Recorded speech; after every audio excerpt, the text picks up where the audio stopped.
हाँ, हम देखते हैं कि हम कौन से जगह में रहते हैं, हमारे पास कितना पैसा है, हम कितने हाई क्लास में है या फिर हम क्या लो क्लास में है, उससे कुछ फर्क नहीं पड़ता है।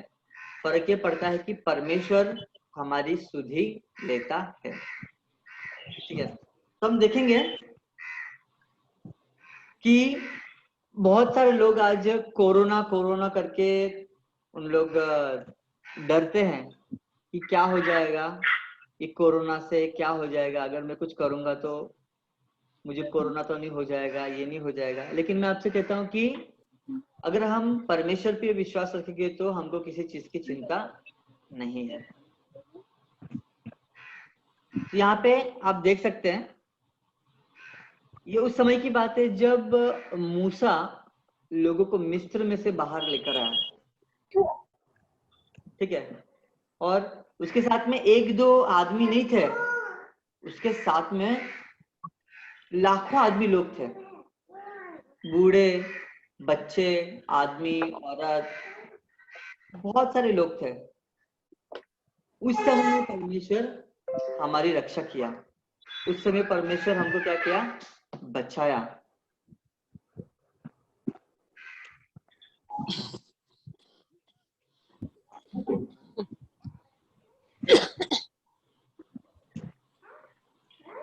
बाइबल में एक वचन लिखा है, यशाया 66 का 13वां वचन, यशाया 66 के 13वें वचन में कहते हैं कि जिस प्रकार माता अपने पुत्र को शांति देती है, वैसे ही मैं भी तुम्हें शांति दूंगा।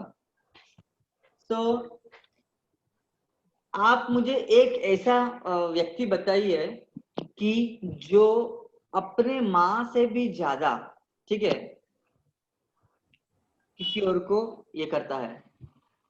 क्या कोई भी व्यक्ति अपने बच्चे को माँ से भी ज्यादा प्यार कर सकता है क्या? आप कहीं भी इंसान में देख लो, आप जानवरों में देख लो, आप पंछियों को देख लो, किसी में भी देखो कि माँ जो होती है, ठीक है, वो माँ जो होती है, वो माँ क्या करती है, अपने बच्चों को क्या करती है, वो संभालती है। तुझे कपडे असतील, कपडे बघ कुठे, कपडे तुझे धरायचे मागे तर मग येणार.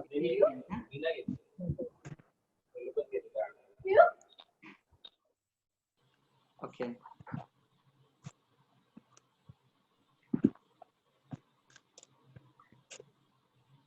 ओके, सो हम पंछियों को देखेंगे, हम जानवर में देखेंगे या इंसान में देखेंगे, माँ से ज्यादा कोई भी अपने बच्चे की देखभाल नहीं कर सकता। तो परमेश्वर का वचन यहाँ कहता है कि जिस प्रकार माता अपने पुत्र को शांति देती है, वैसे ही मैं भी तुम्हें शांति दूंगा। तो परमेश्वर ही है जो हमको शांति दे सकता है, और कोई भी वस्तु हमको शांति नहीं दे सकती। और भजन संहिता 118 के 6 में ऐसा कहता है, यहोवा मेरी ओर है, मैं न डरूंगा, मनुष्य मेरा क्या कर सकता है। तो चाहे इंसान हो, चाहे बीमारी हो, चाहे कोई क्लेश हो या कुछ भी हो, अगर परमेश्वर हमारे साथ में है तो हमको कोई भी डरने की जरूरत नहीं है। मैं कुछ शेयर करना चाहता हूँ आपके साथ में। जब भी ये कोरोना का एक ये चालू हुआ था, तो व्हाट्सएप ग्रुप पे इतने सारे एक ये आते थे, नुस्खे आते थे कि लहसुन को अगर आप ये करेंगे, जलाएंगे और भूज के खाएंगे तो ये नहीं होगा, अजवाइन को उबाले उसके पानी छान के पियो, मुंह में एक लवंग रखो, ये करो वो करो, ये करो वो करो, इतने सारे नुस्खे आए थे। उसके बाद में WHO ने कहा, वर्ल्ड हेल्थ ऑर्गेनाइजेशन ने ऐसा कहा कि ये सारे जो चीजें हैं, नुस्खे हैं, वो सब कुछ क्या है, व्यर्थ है, कुछ काम के नहीं है, वो खाली एक दिलासा देने के लिए है, ऐसा कोई भी ये वैक्सीन नहीं है ये। फिर मैंने न्यूज में और एक चीज पढ़ा, मैंने न्यूज में पढ़ा कि एक वैक्सीन निकली है, साइंटिस्ट लोग थक गए, सब कोई थक गए वैक्सीन बनाने, लेकिन एक वैक्सीन निकली है आयुर्वेदिक, उसका नाम था कोरोनिल। तो एड उसका आता था कि ये खाएंगे आप तो कोरोना आपसे दूर से ही भाग जाएगा, ठीक है। फिर मैंने एक न्यूज में ऐसा पढ़ा कि गाय के गोबर को अगर रोटी के ऊपर मक्खन के जैसा लगा के अगर खाएंगे तो कोरोना भाग जाएगा। आप आपने ऐसा कुछ सुना है क्या? हाँ हाँ सुना था। तो ये सारे जो नुस्खे हैं ये सारे नुस्खे लोग देते हैं। कोई कहेगा ये करो, कोई कहेगा वो करो, लेकिन मैं आपसे सच कहता हूं ये सब जो नुस्खे हैं ये कुछ काम के नहीं है, ठीक है। सिर्फ परमेश्वर ही कहता है। हम यशाया में देखेंगे 52 के 12 वर्स में क्या कहता है। कहता है यहोवा तुम्हारे आगे आगे चलेगा, इज़राइल का परमेश्वर तुम्हारे पीछे भी रक्षा करता चलेगा। वो सिर्फ आगे आगे ही नहीं लेकिन तुम्हारे पीछे भी रक्षा करेगा। तो कभी कभी हम ऐसा सोचते हैं, हम कल के बारे में या परसों के बारे में सोचते हैं, लेकिन परमेश्वर ही है जो हमारे भविष्य के बारे में सोचता है। हम लोग सिर्फ 1 किलोमीटर दूर क्या हो रहा है वो देख सकते हैं, लेकिन परमेश्वर है जो देख सकता है कि 1 साल के बाद में क्या होने वाला है, ठीक है। तो यही है परमेश्वर जो हमारी रक्षा कर सकता है। और एक दूसरा वचन कहता है भजन संहिता उसका 128 के 8 में कि यहोवा तेरे आने जाने में तेरी रक्षा अब से लेकर सदा तक करता रहेगा। ओके, तो मेरे घर की मैं बात आपको बोलता हूँ। हम लोग, मेरा तो वर्क फ्रॉम होम चालू है, लेकिन ब्रिज का काम चालू होने वाला था और वो इतनी डरी हुई थी, बोलती कि कैसे, क्योंकि जब वो हम लोग घर पे थे, हम लोग बाहर से भी आएंगे तो वो बहुत ही प्रिकॉशन करते थे। हाथ धो लो, तुम हैंडल को, दरवाजे के हैंडल को मत छुओ, अगर उसको छू लिया तो उसको सैनिटाइज करते थे, अच्छे से साफ करते थे। फिर अंदर जाएंगे तो वो मुझे बाथरूम का दरवाजा भी छूने नहीं देती थी। सब मतलब इतना प्रिकॉशन, इतना प्रिकॉशन, इतना प्रिकॉशन। लेकिन क्या हो गया, अंत में उसके ऑफिस से उसको कॉल आता है और कहता है कि आपका ऑफिस शुरू हो गया है और अभी आपको जाना पड़ेगा ऑफिस में। और उसको बहुत डर लग गया कि अरे बाप रे, मैं बाहर जाऊंगी, क्या हो जाएगा, क्या हो जाएगा। तो मैं उसको एक ही चीज कहता था कि जब परमेश्वर अगर है हमारे साथ में, परमेश्वर देखिए कुछ भी कर सकता है। ओके, परमेश्वर के लिए जो कोरोना वोरोना कुछ नहीं है। परमेश्वर एक चुटकी बजा सकता है और ये सब कुछ अच्छा हो सकता है। परमेश्वर इतना सामर्थी है। आमेन। तो परमेश्वर सामर्थी है और परमेश्वर के सामर्थ्य के आगे कुछ भी चीज बड़ी नहीं है, वो सब कुछ उसके आगे छोटी है। तो मैं आपको एक चीज ऐसा कहना चाहता हूँ कि आप इतना मत डरिए। अगर अभी सुप्रिया का भी देखो जॉब चालू हो गया, सुप्रिया भी अभी जाएगी, ठीक है। तो परमेश्वर आपकी रक्षा करेगा। लेकिन परमेश्वर एक वचन में ऐसा कहता है कि मैंने तुमको इस संसार में भेजा हुआ है, ठीक है। तो हमको कैसा रहना है इस संसार के अंदर, उसने 2 प्राणियों के बारे में बताया गया, ठीक है। उससे बोला कि एक कबूतर के बारे में बताया और दूसरा सर्प के बारे में बताया। पता है क्या कहता है इसके बारे में? सुप्रिया आपको पता है ये क्या कहता है सर्प और कबूतर के बारे में? नहीं, पिजियन का शायद वो बहुत शांत रहता है और बहुत मतलब वैसा है। मुझे सिर्फ पिजियन का मैंने सुना है चर्च में, तो वो पता है, दूसरे वाले का नहीं पता मुझे। ठीक है, मतलब वो तो शांत स्वभाव का है, उनकी आंखें हमेशा नम रहती है, ऐसा कुछ है ना शायद। यस यस, आप बोलो, सॉरी हाँ सॉरी। No problem. तो वचन में क्या कहता है? वचन में ऐसा कहता है कि हमको कबूतर के समान रहना चाहिए, कैसा?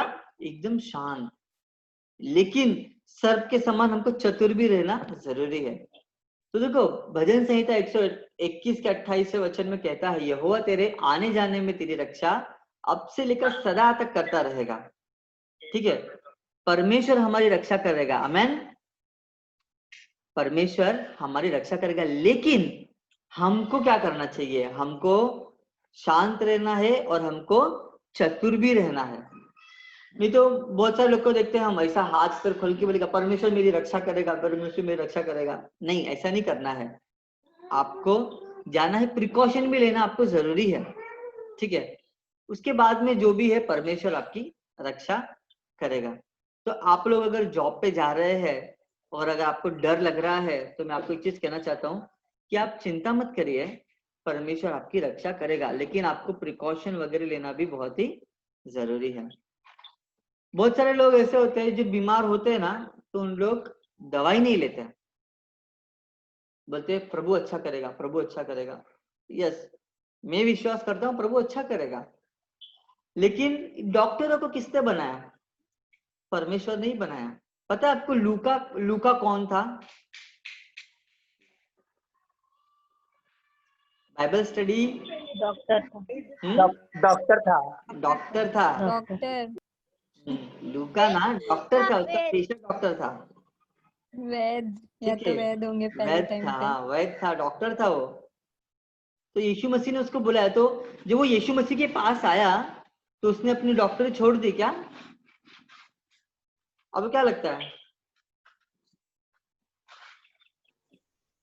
उसने पेशा नहीं छोड़ा। नहीं, उसका पेशा वही था, वो लोगों को उसके उस पेशे के जरिए क्या करता था? मदद करता था, मदद। ठीक है। पौलुस, पौलुस कौन था पता है आपको? पौलुस का पेशा क्या था?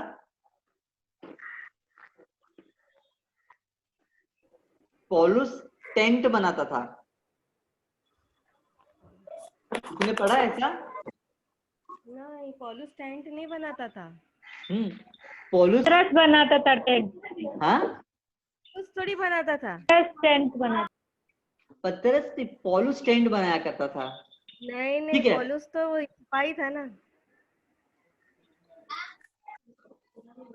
शिलास पौलुस और नहीं, नॉट शिलास, सॉल, ठीक है। इसके ऊपर मैं देखूंगा क्योंकि मैंने एक जगह पे नोट करके रखा था। इट्स ओके, वो सही है पतरस हो संजू, गया, यस, सही है। पौलुस टेंट बनाता टेंट था, बनाता लेकिन था। वो बाद में यीशु मसीह में आने के बाद। बाद में, यार, क्योंकि वो टेंट बनाता था और उसका जो जीवन का जो निर्वाह है वो उससे किया करता था, और वो भाड़े के रूम में रहता था, टेंट बना के उसका काम करता था। तो बोलने का मतलब है कि लोग जब प्रभु के अंदर आते हैं तो उनके पास में जो कला है वो उन लोग को इस्तेमाल करते हैं। तो हमारा ये था आज का टॉपिक, क्या है? डर। तो आप डरे नहीं, ठीक है। परमेश्वर ने डॉक्टर को बनाया है, ठीक है, तो डॉक्टर के पास भी जाना जरूरी है।